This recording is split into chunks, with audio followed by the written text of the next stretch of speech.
Hola a todos, soy Marta Isabel García Rivas, coordinadora de comunicación de la Cátedra Internacional de Responsabilidad Social Corporativa de la UCAM, directora de comunicación y de responsabilidad social corporativa también en el Hospital de Molina.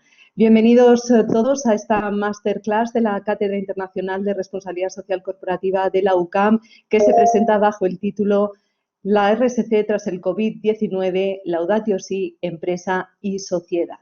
En ella vamos a abordar la situación a la que vamos a tener que enfrentarnos tras esta pandemia. Siempre desde la perspectiva de la responsabilidad social, reflexionaremos acerca de los cambios que el COVID está provocando en las prioridades personales, sociales y empresariales. Trataremos de aportar una visión desde la Laudatio Si, es decir, una interpelación a actuar decididamente integrando la ética, integrando la estrategia y también la trascendencia para promover impactos positivos tanto sociales como medioambientales en nuestro mundo económico y empresarial. Y para ello contamos con dos ponentes de excepción, el doctor Víctor Meseguer Sánchez y don Fernando Rubén García Hernández. Bienvenidos a los dos. Hola, buenas tardes. Un placer, Marta, Fernando, encantado de estar con vosotros y con todos los que nos acompañan hoy. Un placer. Bueno, voy a proceder a presentaros como es debido. El doctor Víctor Meseguer Sánchez es doctor en Derecho, educador y criminólogo. Es director de la Cátedra Internacional de Responsabilidad Social Corporativa de la Universidad Católica de Murcia. Es director de UCAM Senior y jefe de misión del Programa de Cooperación Internacional ODS Conciencia. También es profesor invitado de la Universidad Adolfo Ibáñez de Chile. Imparte clases en ADE, Marketing, Derecho y Criminología, así como en el Máster de Responsabilidad Social y otros posgrados. Profesor invitado también del Magíster en Negocios Sustentables de la Universidad Adolfo Ibáñez de Chile. Es columnista del diario La Verdad del Grupo Vocento desde el año 1992, con más de 400 artículos publicados y autor de diversos libros y múltiples artículos en revistas científicas especializadas en responsabilidad e innovación social. Y don Fernando Rubén García Hernández es licenciado en Psicología y Ciencias del Trabajo y máster en Recursos Humanos, experto universitario en Psicología del Coaching, técnico superior en Prevención de Riesgos Laborales, posgrado en Formación de Adultos, Consultoría de Empresa y Sistemas Integrados de Gestión. También es doctorando en Psicología. Es coordinador de la Cátedra Internacional de Responsabilidad Social Corporativa de la Universidad Católica de Murcia y de los programas formativos de esta cátedra, el máster en RSC, Sostenibilidad y Diplomacia Corporativa y el máster en Dirección de Relaciones Laborales, RSC y Gestión de Personas. También es consultor formador en recursos humanos, habilidades directivas y coaching, RSC y Dirección de Servicios Sociales y prevención de riesgos laborales. Bien, Víctor y Fernando, en los próximos 45 minutos me gustaría establecer con vosotros un diálogo, de manera que os iré lanzando una serie de preguntas para que podáis ir contestándolas y después, al finalizar, dejaremos un tiempo para que todos los que nos acompañan en esta masterclass puedan trasladaros sus comentarios, sus preguntas, sus dudas, etcétera. Y para ello, con el objetivo de hacerlo también más ágil, os invito a todos los que nos están acompañando esta tarde en esta masterclass a que, en lugar de levantar la mano, nos podáis enviar vuestros comentarios por chat privado. Vais a la pestaña Asistentes, buscáis mi nombre, Marta Isabel García Rivas, clicáis en los puntitos de la derecha y aparece Enviar chat. Y así recogeremos todas aquellas dudas, consultas, comentarios, preguntas que queráis trasladar a nuestros ponentes. Antes de entrar en materia, Víctor y Fernando, nos conocemos ya de hace mucho tiempo, además formamos parte del mismo equipo de la cátedra y me vais a permitir, sobre todo por respeto a las personas que nos acompañan esta tarde, a que fije un tiempo límite de unos 5 minutos por respuesta. ¿Os parece? Perfecto. Perfecto. Muy bien, muy bien. Estoy con el micro, lo enciendo, lo apago, estupendo. Muy bien, pues yo En cualquier caso, os iré avisando si veo que os pasáis de tiempo, ¿de acuerdo? Vamos a comenzar y vamos a hacerlo por la punta. Víctor, ¿qué es la responsabilidad social corporativa? Bueno, yo, fíjate, podría empezar, y seguro que me lo agradecerían mis compañeros de marketing y colegas de la universidad, hablando de Milton Friedman, hablando de muchos autores del ámbito académico que han conformado el marco conceptual de la responsabilidad social. Pero no. Yo quiero empezar primero diciendo que mi compromiso con la responsabilidad social parte de algo parecido al viaje a Ítaca, donde el viaje es más importante que la meta. En definitiva, un viaje compartido por el interés general, el bien común. Para mí es un enorme placer poder compartir este viaje contigo, Marta, con Fernando, con el equipo de la cátedra, con todos nuestros alumnos y egresados, y hoy especialmente dar las gracias a las más de 600 personas inscritas en la Masterclass.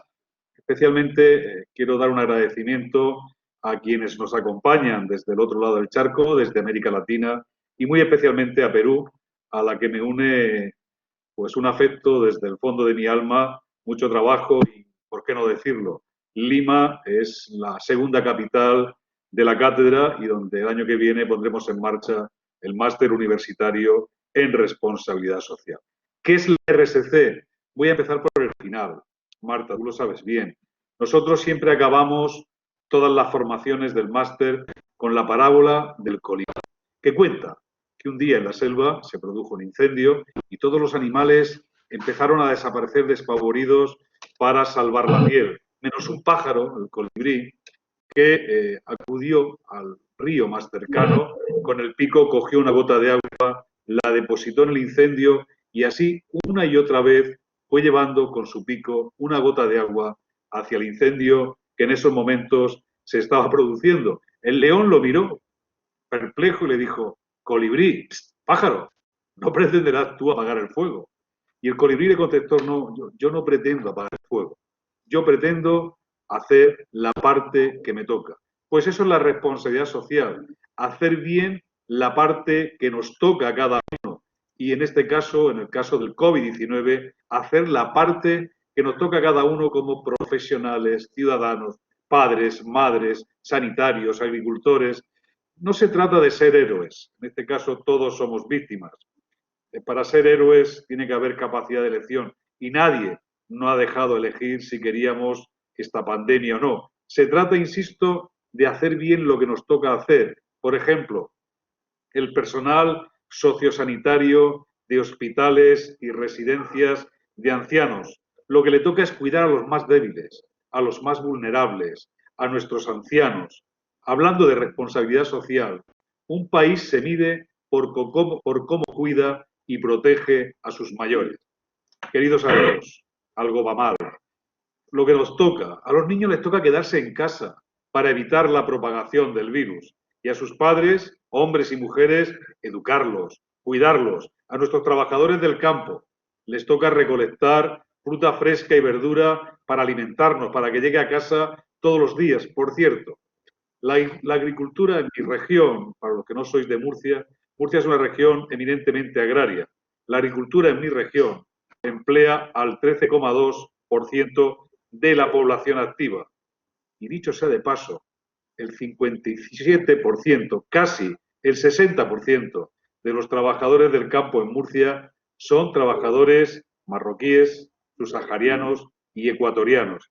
Estamos en deuda con ellos. En definitiva, ¿qué es responsabilidad social? Pues para el personal docente e investigador de nuestras universidades, teletrabajar desde casa, seguir trabajando por conformar el capital humano, porque no podemos olvidar que nuestro mejor recurso siguen siendo las personas y nuestro mejor cultivo las ideas.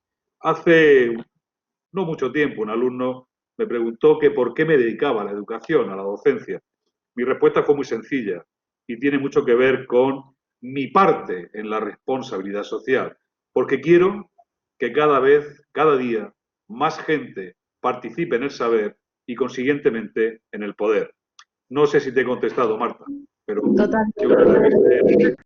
Vamos a la otra pregunta que nos ocupa, los virus. ¿Son peligrosos? ¿Por qué no hemos sabido reaccionar? Hola Marta, hola, ¿cómo estáis todos y todas?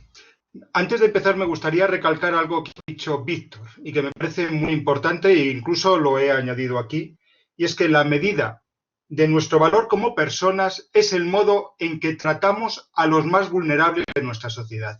Yo creo que eso es un mensaje muy importante en estos tiempos que corren. Y luego respecto a las dos preguntas que me has hecho, ¿son los virus peligrosos? ¿Qué tendríamos que hacer frente a los mismos? Yo creo que la primera pregunta se responde de una forma muy sencilla. Es que son peligrosos cuando no los respetamos. Porque más que tenerles pánico y pavor, a los virus hay que tenerles respeto. Y más desde que vivimos en un mundo global, complejo, cambiante, donde la movilidad es una oportunidad para todo y para todos, pero también es un riesgo. Porque se mueven bienes, se mueven servicios, se mueven personas y también se mueven fácilmente virus. Por otra parte, durante toda la historia de la humanidad hemos convivido con los gérmenes. Los virus y las personas coexistimos juntos desde hace milenios.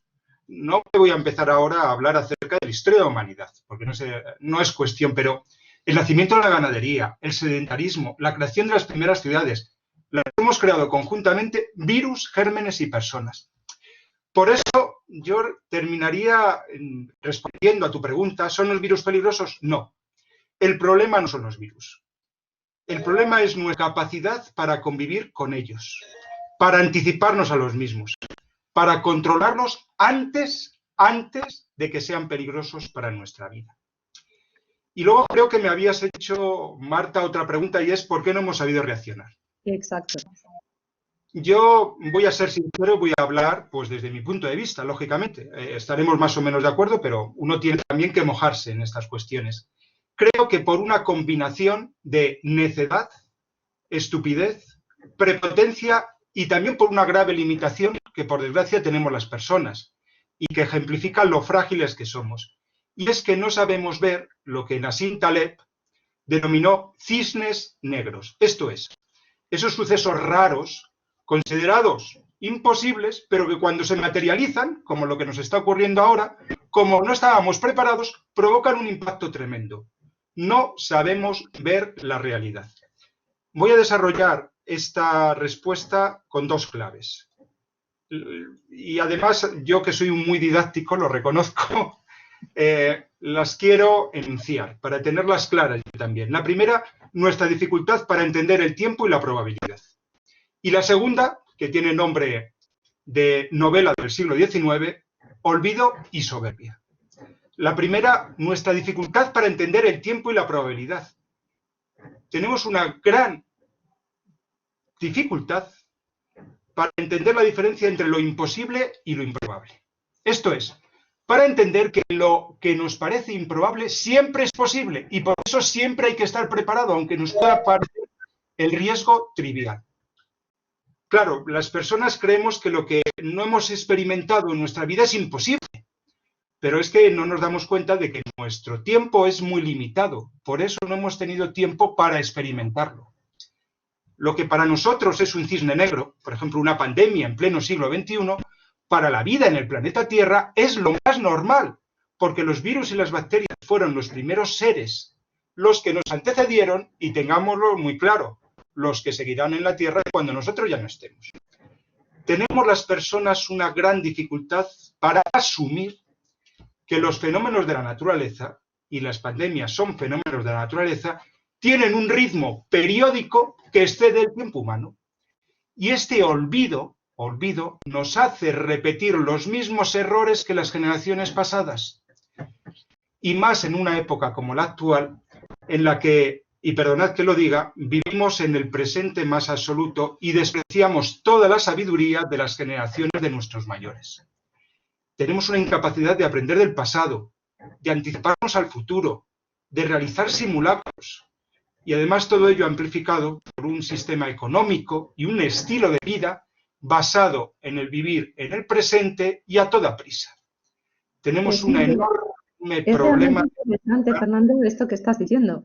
Sí, tenemos un gran problema de gestionar los tiempos de la naturaleza.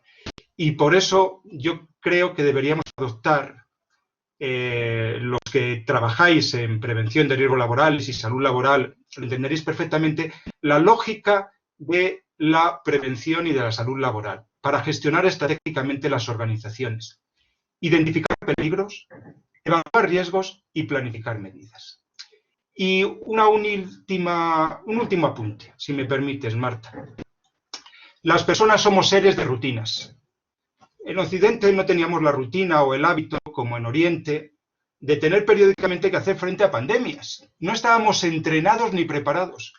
Y quizás también teníamos una soberbia tecnológica de pensar que con nuestra tecnología todo lo íbamos a curar, cuando en realidad no somos ni siquiera capaces de controlar nuestro presente. Voy a terminar con una imagen que además es de una película de hace ya muchos años, Gris, en concreto. Vamos en un supercoche a 200 kilómetros por hora sabiendo, porque lo sabemos, que dentro de 1 kilómetro hay un precipicio. Pensamos que no es necesario reducir la velocidad o incluso cambiar de carretera, porque creemos que los frenos de nuestro vehículo nos salvarán. Y olvidamos algo esencial que nuestros mayores no habían olvidado. Y es que a partir de un determinado momento hemos traspasado la línea del peligro y ya no controlamos nada. Lo único que podemos hacer es minimizar los daños. Por mucho que frenemos, la inercia del vehículo hará que sin control lleguemos hasta el precipicio final. Es una historia acerca de lo estúpidos e irracionales que podemos llegar a ser las personas cuando olvidamos nuestro lugar en el mundo y cuando olvidamos que la naturaleza tiene un ritmo que va diferente al ritmo de los seres humanos. Al hilo de lo que está diciendo Fernando, Víctor, ¿cómo deberíamos haber reaccionado entonces? Yo creo que Fernando ha puesto el dedo en la llaga y ha apuntado la salida. De la intervención de Fernando, si yo tuviera que hacer un resumen, si ejerciera de la labor de periodista, que tú lo haces mejor que yo, por supuesto, diría que Fernando nos ha hablado de que esta crisis demuestra el valor de lo colectivo, que los desafíos globales precisan de respuestas globales, de cooperación, de unión, como también sucede, por ejemplo, en el cambio climático. Ya lo decía el Papa Francisco. El medio ambiente y las personas y lo social no son cosas separadas, van unidas. Descartamos productos elaborados con los recursos naturales y descartamos también personas. Mira, yo creo cómo deberíamos haber reaccionado. Yo te podría decir que no deberíamos haber hecho. No tiene sentido que cada país tenga que enviar su aves a todos los rincones del mundo para repatriar a sus ciudadanos. No tiene sentido, ningún sentido, que compremos solos a pequeña escala material sanitario, perdiendo capacidad de negociación y conocimiento sobre las redes de suministro globales. No parece acertado, Marta, que compitamos por encontrar una vacuna, pudiendo cooperar, compartir conocimiento, sumar capacidades de producción y, por tanto, llegar antes y mejor. Tampoco tiene sentido, ningún sentido. No nos parece lógico que solo quien pueda pagarse la sanidad acceda a la asistencia sanitaria. Yo creo que, como decíamos al principio, tenemos que cuidar los unos de los otros. Eso es lo que tenemos que hacer y eso es lo que nos dice la responsabilidad social que debemos hacer para salir de esta situación. Insisto, cuidar los unos de los otros. También, como decía al principio, de quienes recogen nuestra fruta y verdura o quienes han venido cuidando a nuestros ancianos. Repito, la mayoría de ellos, personas inmigrantes que vienen de otras latitudes y que sufren el rechazo mezquino y mediocre, por infundado, de una parte de nuestra sociedad, de una parte racista y xenófoba de nuestra sociedad. No, no es buenismo, es cooperación, corresponsabilidad. Estamos en el mismo barco y tenemos que hacernos preguntas. Yo quiero hacer preguntas, no tengo las respuestas. Me pasa como en el mayo francés, que cuando teníamos las respuestas nos cambiaron las preguntas. Las preguntas que yo quiero compartir con esta comunidad de aprendizaje. ¿Qué lecciones aprenderemos de esta crisis? Nosotros, y ojo, principalmente los jóvenes, que es a quienes les toca construir el futuro. Afilaremos una vez los cuchillos al calor del odio, el individualismo, la desconfianza y el sálvase quien pueda.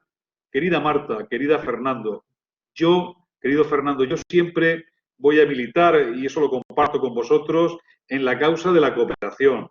Y con vosotros voy a trabajar para que juntos, en base a lo aprendido, nos pongamos las gafas de ver de lejos y construyamos un futuro más perfecto y más solidario, que nos permita estar mejor preparados para las crisis que vendrán. Porque, ojo al dato, ahora vemos que vendrán más crisis como esta o peores. Es la hora de centrarnos en el futuro, de aprender de toda esta desolación, olvidar nuestras ruindades y empezar a pensar cómo juntos nos vamos a enfrentar a un futuro desolador e incierto, como el que ya tienen muchos millones de compatriotas desempleados. Me preguntabas al principio qué suponía o cuál era la definición de responsabilidad social. Yo hacía referencia a Milton Friedman, un economista liberal, premio Nobel. Él decía que la principal responsabilidad de una empresa era que funcionara la cuenta de resultados. Y en eso estoy de acuerdo con él. Pero la responsabilidad social viene a decir que después de todo lo que hemos vivido durante estos años, con la crisis financiera mundial, con la crisis económica que va a ser inevitable que suceda a esta crisis sanitaria, yo creo que hemos aprendido una lección importante. Sí, las empresas deben generar recursos, deben generar beneficios, pero no a cualquier precio. No es tan importante cuánto ganamos a cómo lo ganamos. En definitiva, si hablamos de responsabilidad social empresarial, lo que estamos diciendo es la función de una empresa es crear valor añadido, pero con 3 principios que deben ordenar su actividad. Un principio jurídico de respeto a los derechos individuales y colectivos, a los derechos humanos, un principio económico del beneficio mutuo y un principio ético de preservación de los recursos naturales perecederos, que son patrimonio de las generaciones futuras. Y por cierto, ¿por qué las empresas tienen que ser más responsables que los gobiernos, que los ciudadanos, que Fernando, que Marta, que yo mismo, que cualquiera que está ahora mismo escuchando o participando en esta masterclass? La responsabilidad social es una tarea de todos. Todos tenemos nuestra parte de responsabilidad social. Yo creo que el COVID-19 también nos ha enseñado que en vez de estar todos pensando en qué puede hacer nuestro país, nuestro Estado por nosotros, deberíamos plantearnos, parafraseando a Kennedy, qué podemos hacer nosotros por nuestro país. Y el país son sus ciudadanos. Exacto, hacer, como tú bien decías al principio, hacer nuestra parte. En este sentido, Fernando, perdona, sí. Quisiera simplemente respecto a lo que ha dicho Víctor, concretar un poquito más en el sentido del valor de lo colectivo y el valor también de la humildad. El valor de la humildad cuando nos enfrentamos a los problemas. Yo simplemente quiero recomendar en estos tiempos de confinamiento, y ya que todos tenemos mucho tiempo para leer, un gran libro de Jared Diamond, El mundo hasta ayer, ¿qué podemos aprender de las sociedades tradicionales? Creo que podemos aprender mucho de lo que nos han precedido a la hora de abordar los peligros y los riesgos de este mundo. Es una recomendación y espero que os sea de interés. Simplemente eso. Muchas gracias. Pues, será Fernando, mi próxima lectura, Fernando, cuenta con ello. Gracias. Retomando con lo que nos había dicho Víctor, ¿qué nos puede enseñar la religión en la actual situación de pandemia que estamos viviendo? Bueno, yo voy a hablar desde el punto de vista de un creyente, pero también para creyentes y no creyentes, sinceramente. Creo que nos puede enseñar mucho acerca tanto de la debilidad humana, pero también de la fortaleza de los hombres cuando enfocan su vida hacia un ideal que les trasciende. Porque desde mi punto de vista no podemos vivir fuera de la naturaleza ni de nuestra naturaleza. Entonces, voy a intentar desarrollar la respuesta, yo que soy, disculpadme, un poquito didáctico, siempre indicando 3 puntos que desde mi punto de vista son esenciales y luego ya los voy desarrollando, porque he tenido tiempo para pensar. En primer lugar, nuestro lugar en el mundo. En segundo lugar, nuestra casa común. Y en tercer lugar, la necesidad del servicio. A ver, un aspecto esencial de cualquier religión es la conciencia que nos proporciona de cuál es nuestro lugar en el mundo. A los creyentes, cuál es nuestro lugar en la obra de Dios. Porque la palabra religión es simplemente religarse, revincularse, vincularse fuertemente a algo. Tener conciencia de que más allá de nuestro presente, de nuestras necesidades, de nuestras miserias, hay algo más. Algo más que muchas personas a lo largo de su vida han afrontado con esperanza. Porque la esperanza es lo único que tenemos las personas. La esperanza en que juntos podemos construir un futuro mejor. La esperanza es lo principal que nos puede enseñar la religión. La esperanza de que juntos, con ayuda de Dios para los creyentes o de los demás para los no creyentes, podemos vencer nuestras debilidades, nuestros miedos y nuestros agobios. Un segundo punto que yo creo que nos puede ayudar la religión, o al menos el pensamiento religioso, la trascendencia, y supone aceptar que vivimos en una casa común. Nuestro mundo es nuestra casa común, y esto yo no lo digo, lo dice el Papa Francisco en la Laudatio Si, que curiosamente está subtitulada sobre el cuidado de la casa común. La interacción entre las personas y la naturaleza, porque las personas somos personas gracias a que vivimos en la naturaleza. Y por tanto, tenemos que saber comportarnos, tenemos que saber entenderlo. No podemos vivir en el consumismo y el desarrollo irresponsable. Sabemos que gran parte de las pandemias se producen simplemente por el expolio al que estamos sometiendo ahora mismo la naturaleza. No es una cuestión, yo tampoco diría de buenismo, es una cuestión de mera supervivencia de nuestra especie. Nuestra relación con la naturaleza no puede ser de expolio, porque formamos parte de ella. Y el tercer punto, nuestro lugar en el mundo, vivimos en una casa común y eso implica que tenemos que servir a los demás. También esto lo pone de manifiesto el Papa Francisco, pero yo creo que cualquiera que lo piense se dará cuenta de que el verdadero liderazgo del futuro, el verdadero liderazgo responsable, es el liderazgo de servicio. El servicio a los demás desde el puesto o la responsabilidad que tenemos. Cualquier responsabilidad es una responsabilidad de servicio. De servicio a los demás, hermanos y hermanas. Amar es servir, la religión es servicio, y la religión y la relación con la trascendencia, desde mi humilde punto de vista, nos ayuda a trabajar mejor, con responsabilidad, por el bien común de todos aquellos con los que convivimos, de todos nuestros hermanos y nuestras hermanas. Yo creo que ese sería mi planteamiento acerca de en qué nos puede ayudar la religión. El bien común y la conciencia de que todos tenemos responsabilidad en mejorar ese bien común. Otro mundo es posible. Exactamente. Nos enfrentamos ahora a un mundo que en principio no vamos a conocer, es el mundo post-COVID, va a ser completamente distinto al que conocemos y al que estamos habituados. Víctor, ¿qué tiene que decir a este respecto la responsabilidad social? Yo primero quería hacer una referencia a mi colega y amigo Fernando.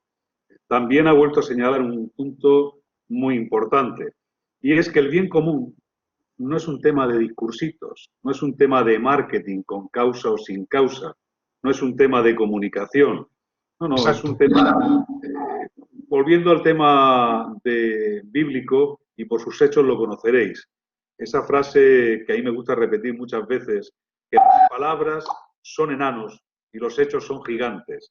La responsabilidad social no es un tema de discursos, es un tema de hechos y de coherencia vital. ¿Qué tiene que decir la responsabilidad social? Está muy claro. Si quisiéramos oír, está muy claro. Yo creo que hoy la respuesta la encontramos en los Objetivos de Desarrollo Sostenible.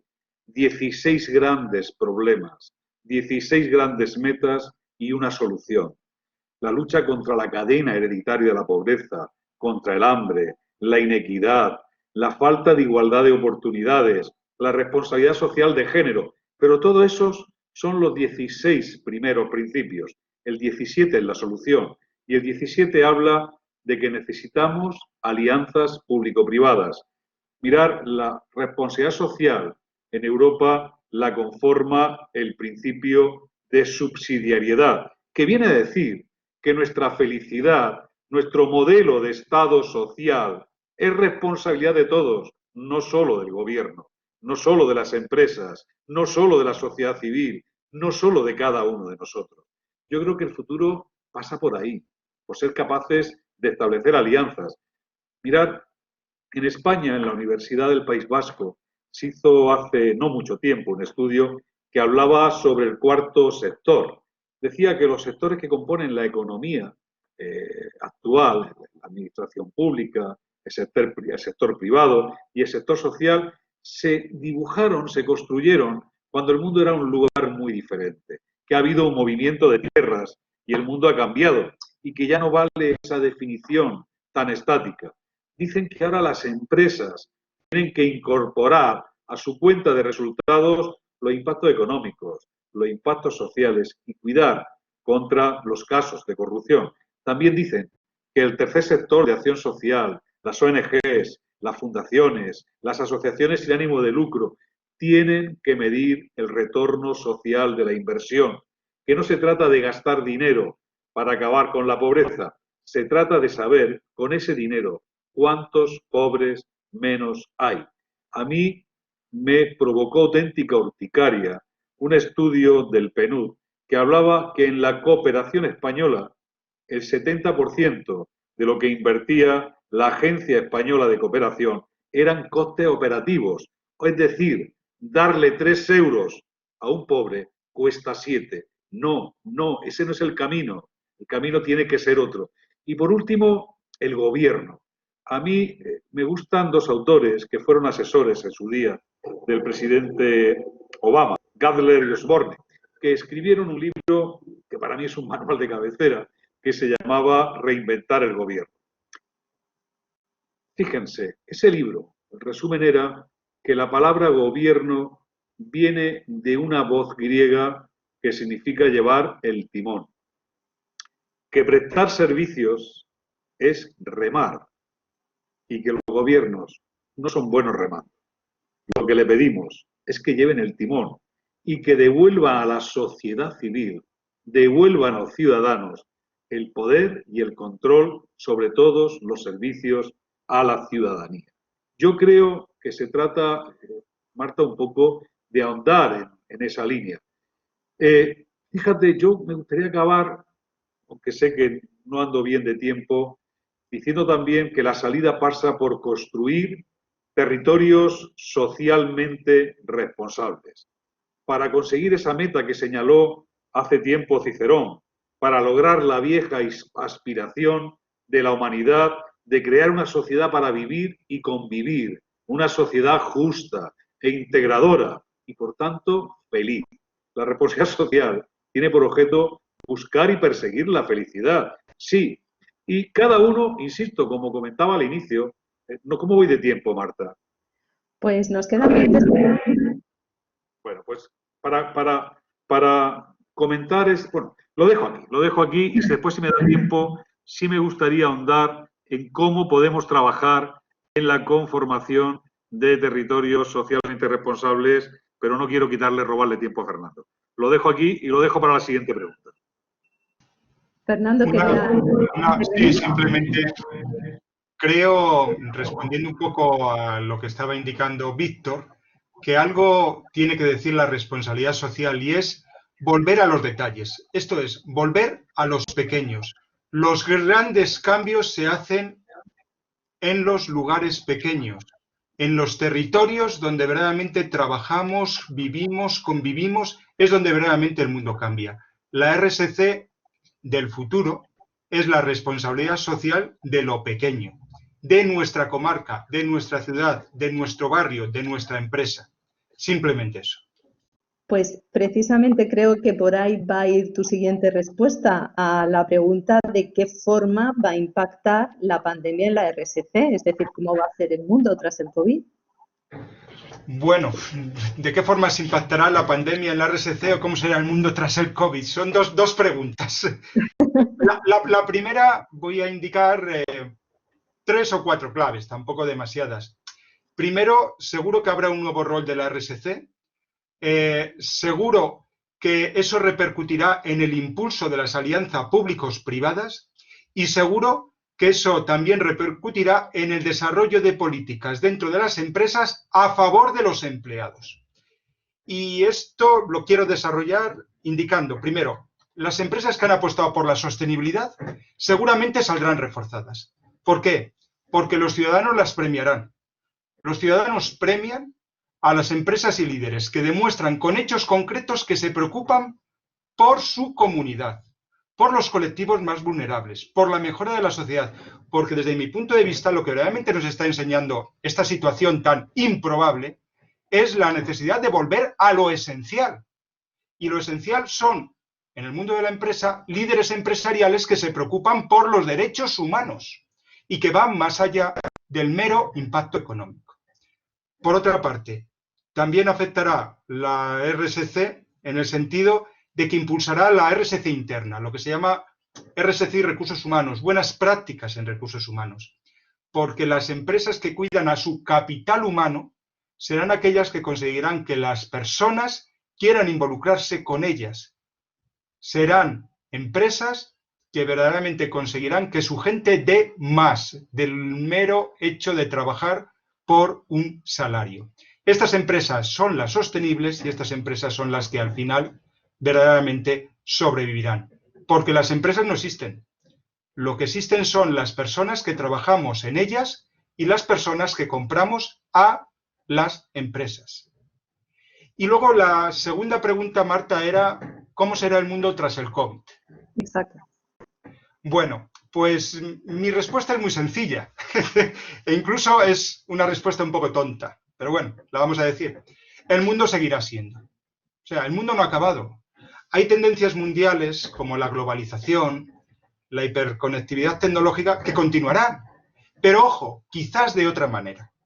Posiblemente durante el tiempo que nos sigamos acordando de la pandemia, y tengamos en cuenta que las personas somos muy olvidadizas, la globalización y la hiperconectividad ya no se enfocarán tanto a la producción y consumo de bienes, a la mera acumulación. Se centrará en lo esencial. ¿Y qué es lo esencial? La promoción de seguridades. Seguridad física, seguridad laboral, seguridad social, seguridad económica.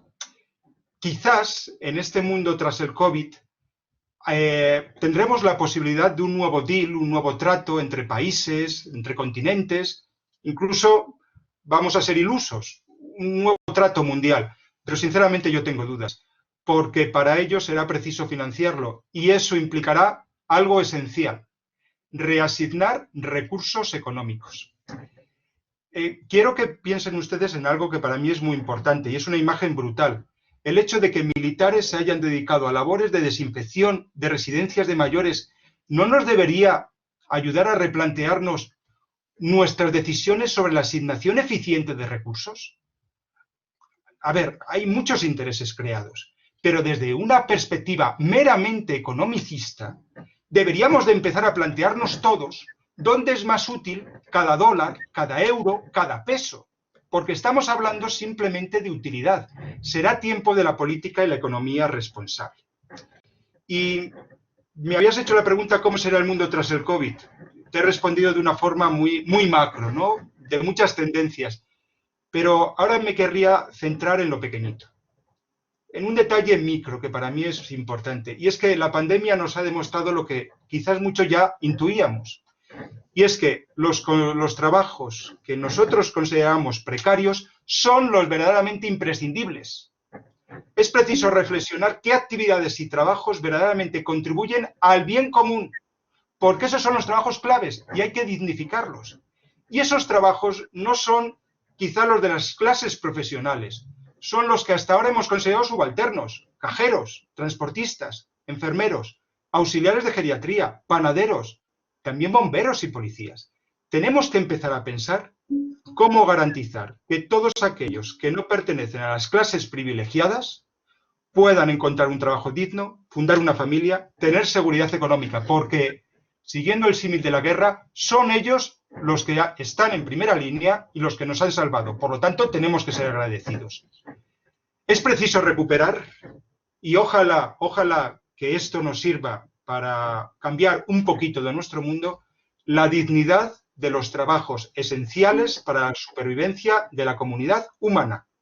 Y recuperar la dignidad implica, desde mi humilde punto de vista, algo tan sencillo, algo tan concreto, como replantearse cuál debe de ser su retribución digna.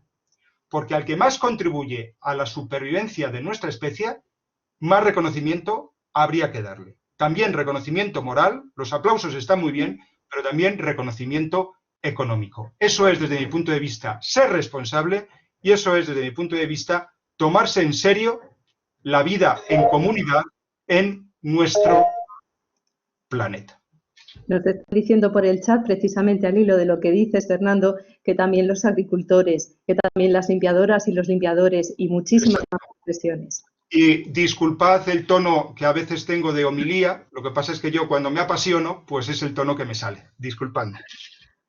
Pues, Víctor, en este mundo post-COVID, en el que ya nos ha introducido Fernando, todos tenemos que hacer nuestra parte.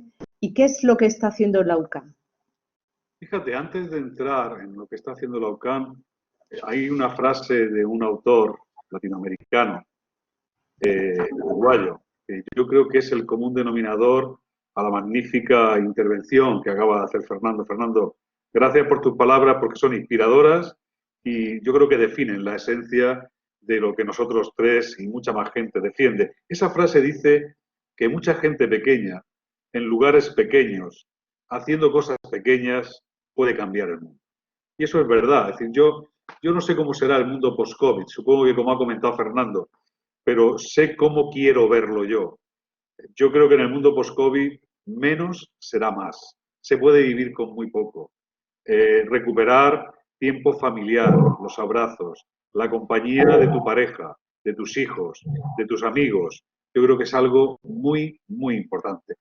¿Cómo lo afronta la UCAM, la Universidad Católica San Antonio de Murcia? Pues haciendo lo que le toca que hacer.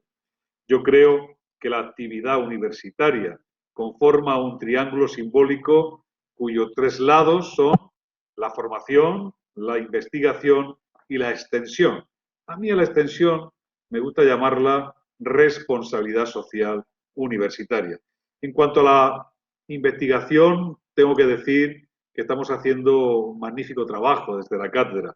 Esta semana se acaban de presentar dos proyectos de investigación conformados por la cátedra y de la que nosotros tres somos miembros. Una investigación interuniversitaria sobre política confinada, nuevas tecnologías y toma de decisiones en un contexto de pandemia. Y también acabamos de presentar un proyecto europeo de casi 2 millones de euros o superior a los 2 millones de euros sobre el desarrollo de materiales absorbentes sostenibles para el tratamiento de aguas contaminadas. Estamos intentando aplicar la economía circular y hacerlo al mar menor, que no me voy a entretener en explicar de qué estamos hablando. La formación. La formación para nosotros es muy importante, es decir, los alumnos, los egresados, son nuestro caballito de Troya para hacer un mundo mejor. Sabemos la enorme, Marta, Fernando y yo, sabemos la enorme responsabilidad que supone formar alumnos en responsabilidad social. Decir que nosotros nos sentimos muy orgullosos de nuestras más de 22 titulaciones que se imparten, 22 títulos que se imparten desde la Cátedra Internacional de Responsabilidad Social. Pero nos sentimos orgullosos especialmente de uno, del máster oficial en responsabilidad social, que es un máster universitario acreditado por el Ministerio de Educación español con validez a nivel internacional y que este año tiene dos sedes, una sede en Murcia para Europa y otra sede en Lima para todos los alumnos de América Latina. Y luego, hablando de responsabilidad social interna, habría que hablar del máster título propio en responsabilidad social, gestión de personas y relaciones laborales. Bueno, pues intentamos dar la mejor formación porque sabemos que es un instrumento de cambio. Me falta la extensión, pero mira, no te voy a hacer caso, Marta, como tengo tanta confianza, no te voy a contestar al tercer lado del triángulo. ¿Sabes por qué? Porque yo creo que hay que terminar esta masterclass haciendo un homenaje a nuestros enfermos, a nuestros mayores, a las personas más débiles y vulnerables de nuestra sociedad. Y quien mejor puede hacer ese homenaje ni es Fernando, ni soy yo. Eres tú, Marta, que además de coordinar toda la política de comunicación de la cátedra, ejerces una magnífica labor como directora de comunicación y directora de responsabilidad social de un hospital de referencia, como es el Hospital de Molina. Con lo cual, querida Marta, esta parte última la vas a contestar tú. ¿Cómo lo estás viviendo, corazón? Te lo agradezco mucho. La verdad es que tengo que decir que ha sido una situación dura, bastante dura. Primero por toda la incertidumbre que todo esto generó. Los protocolos de actuación cambiaban de un día para otro y eso generaba muchas inseguridades a nivel sanitario, hospitalario y también en la sociedad en general. También por la situación de los pacientes, lógicamente, pacientes que están totalmente aislados, cuya única compañía son nuestros sanitarios, que van enfundados de arriba abajo, que parecen astronautas que no les ven las caras y aún así han estrechado unos vínculos muy fuertes con ellos. Y también sus familiares por esa angustia y esa preocupación propias de la situación. Pero es que luego a nivel de organización también ha sido duro porque por el estado de alarma nuestra actividad por ley se ha reducido un 80%. Solamente hemos podido realizar actividad en urgencias y en hospitalización. Eso nos ha llevado a tener que hacer una gestión de nuestro personal, de nuestra plantilla, que hemos intentado que sea lo más responsablemente posible. Hemos tenido que aplicar ERTEs a aquellos servicios cuya actividad ha parado. Y a todas esas personas que se han visto afectadas y cuyas ayudas pues, no han llegado, sí que les hemos ofrecido poder hacerles un anticipo para que las economías domésticas no se vean tan malogradas. Hemos fomentado el teletrabajo a todas aquellas personas que realmente podían desempeñar su actividad en sus domicilios, como por ejemplo es mi caso. Se han creado equipos estancos, equipos sanitarios para atender pacientes COVID y pacientes no COVID, para evitar esos contagios. Ha habido mucha formación en medidas de protección, de seguridad, de uso y manejo de EPIs. Se han hecho test de inmunidad a todos los trabajadores del Hospital de Molina que están físicamente en el hospital para seguridad de los propios trabajadores y también de los pacientes. Se han adecuado las instalaciones con esos dobles circuitos para pacientes con patologías respiratorias y sin ellas. Y luego pues, también se produjo, sobre todo al principio, esa situación de desabastecimiento de EPIs a nivel mundial que también nos afectó. Afortunadamente no demasiado porque también hemos hecho un nuevo reto de los mismos y además hemos contado con proveedores que han cumplido sus tiempos de entrega y de envío. Los precios ya son otra cosa porque los precios se han disparado un 700%, ¿eh? O sea, así de fuertes. Pero también hemos tenido una parte positiva, porque a mí me gusta ver siempre que de cada situación hay algo positivo. Y esa situación positiva han sido todas esas demostraciones de solidaridad, de generosidad, con tantas donaciones que nos han hecho ciudadanos anónimos, que nos han hecho colectivos, que nos han hecho empresas. Hablo no solamente de donaciones de mascarillas, de geles hidroalcohólicos, de EPIs, sino también de cosas tan en principio banales como puede ser un desayuno de chocolate con churros o como puede ser una caja de golosinas o como puede ser una cena con alimentos típicos de la región de Murcia donados por empresas de aquí de la región. Y por supuesto esos aplausos de los vecinos, de las fuerzas y cuerpos de seguridad del Estado que se han acercado hasta nuestro hospital para hacernos ese reconocimiento, incluso empresas privadas como puede ser Grúas La Variante o Latbus, que también se acercaron con su autobús del optimismo. Y ahora estamos precisamente en esa fase de retomar esa actividad que tuvimos que parar para conseguir nuestra propia sostenibilidad. Nuestro deseo, desde luego, es que todo nuestro equipo humano se incorpore a sus servicios, mantener todos los puestos de trabajo, sobre todo seguir trabajando en la humanización de la asistencia sanitaria, que es otra de las cuestiones que esta pandemia ha puesto de relieve. Los pacientes necesitan que los sanitarios le miren a los ojos, les acompañen, les escuchen. Y los familiares necesitan que los sanitarios les trasladen esa información médica, diagnóstica rigurosa, pero sobre todo comprensible, que sean capaces de comprender lo que le pasa a su familiar ingresado.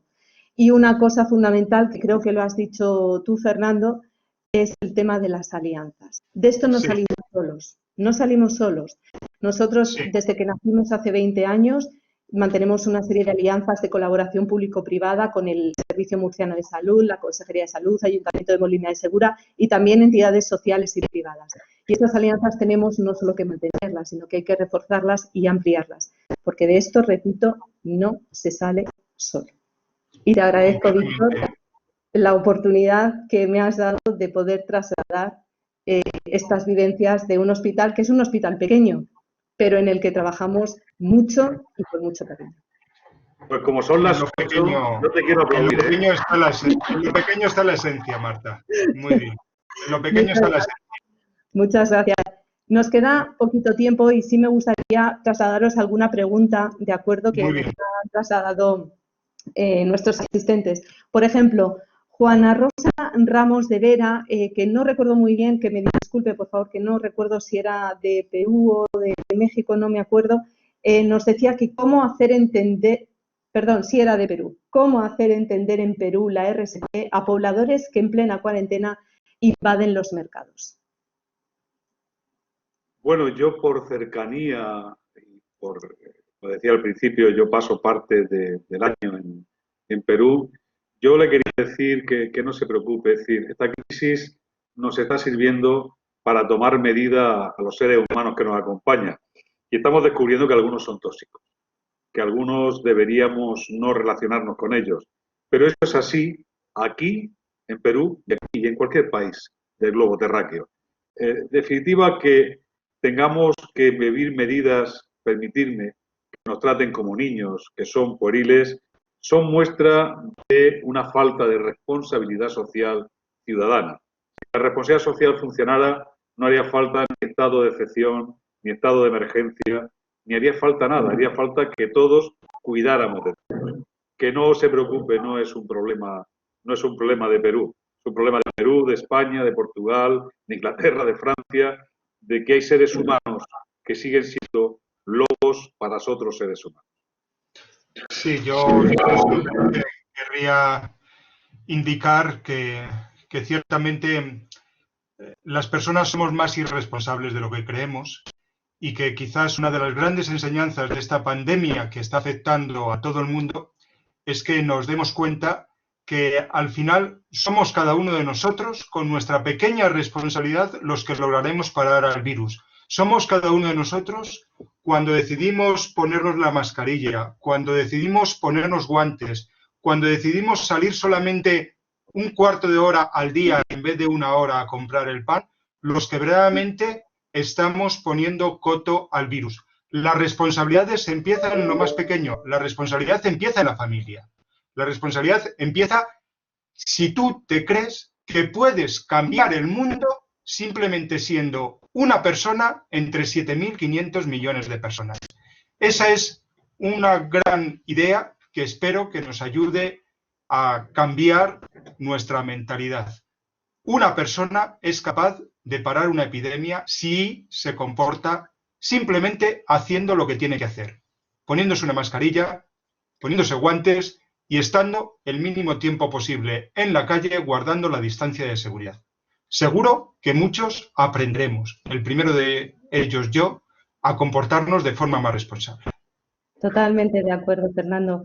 Me vais a disculpar, pero nos quedan 4 minutos para que se termine esta masterclass. No nos va a dar tiempo a ver más preguntas, pero sí que invito a todos los que nos habéis enviado estas preguntas que podéis enviarlas a través de nuestro correo electrónico catedrarsc@ucam.edu. Repito, catedrarsc@ucam.edu. Creo que por el chat también lo estamos poniendo y tanto Víctor como Fernando os las responderán encantados. De todas maneras, a todos los que os habéis registrado os vamos a enviar un correo de agradecimiento, por supuesto, y también con el enlace a la grabación de esta masterclass y también con los datos de Víctor y de Fernando para poder hacerle las consultas que se hayan podido quedar en el tintero. Muchísimas gracias, Víctor y Fernando, por vuestras reflexiones. Ha sido todo un placer haber compartido este espacio con vosotros. Lástima que se nos ha quedado corto. Gracias a vosotros dos por vuestra amistad, por vuestro buen hacer y por compartir este viaje. Y gracias a todos los que han participado en esta masterclass. Millón de gracias. Seguro que habrá otro momento para poder tener una nueva masterclass con todos vosotros. Eso espero. Yo espero la próxima poder hacerla desde Perú. Un saludo muy especial a todos los compañeros, amigos y compañeras y amigas que nos acompañan desde Lima, desde Perú, desde América Latina. Un abrazo muy grande, fraternal. Un abrazo a todos. Muchas gracias a todos. Nos habéis acompañado en esta masterclass. Desde luego esperamos que haya resultado de vuestro interés. Nos vemos en la próxima. Hasta luego. Hasta luego, gracias.